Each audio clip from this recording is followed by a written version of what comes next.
Before we do go into citizens to address, I'm going to make the comments now because under our council rules, the citizens to address segment of the council meeting are for citizens to address that. It's not a question and answer or interactive conversation. So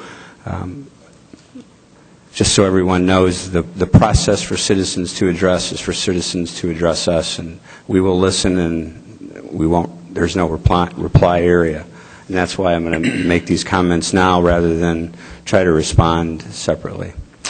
So there's been a lot of publicity recently about the phony Twitter account in my name. The media reports that followed have generally criticized me for stepping on the First Amendment and not recognizing what the media called parody as fun. Well, what was printed I don't think was parody. And it certainly isn't fun when you and your family are on the receiving end of scurrilous sexual description. I welcome constructive criticism of my policy as mayor of this city. Criticism and free discussion is what leads to better government. It's at the heart of our government. A Supreme Court justice far wiser than I referred to that process as the marketplace of ideas. And where there's a free marketplace of ideas, citizens are better served by their government. Or so it was believed when that utterance was first made more than 80 years ago. I still would like to believe in the free marketplace of ideas, and I still do believe in the vigor of the First Amendment and what it means to each and every one of us. To say what we believe, especially about the governance of our lives by officials we freely elect. But I wonder, I just have to wonder what Justice Louis Brandeis would say about the phenomenon of our social media today and a Twitter account which assumes or steals the identity of another person and puts out insulting, scurrilous, sexual vitriol that has nothing to do with government policy or my mannerisms for that matter. Although I was prepared to, and I have in print just a few paraphrases of the Twitter, I'm not going to repeat in front of this audience what those transmissions said.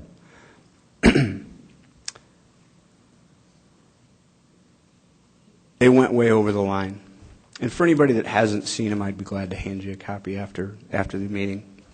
It wasn't the mayor's fat and bald and losing his hair and he's a bad politician. For that reason, my immediate reaction was a deeply personal one on behalf of my family and myself. As a person, I felt a victim of sexual doggerel and filth. It was filth. It was absolute filth. And perhaps I'm guilty of reacting as a man and as a father and as a husband rather than as a government official with whom constituents might disagree. But what's done is done. The words are in the biosphere now, never to be recalled. There's a police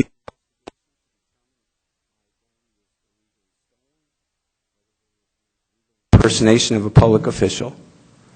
I don't know where that process is going to go, but like the words that cannot be taken back, the investigation is going to run its course. It was started after an inquiry of mine as to whether what occurred was illegal. The investigation was not initiated or directed by me, and it will run its course without my interference.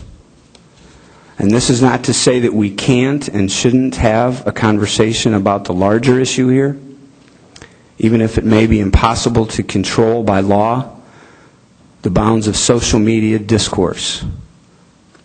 Maybe we can't have a conversation and discussion. Maybe we can have a conversation and discussion about the necessity in our community and other communities of a civil discourse. I'm open to your ideas as to how to begin such a community discussion, whether it be in a public forum at Bradley University or at a venue that the City Council arranges. And I welcome your input and your ideas. Madam Clerk.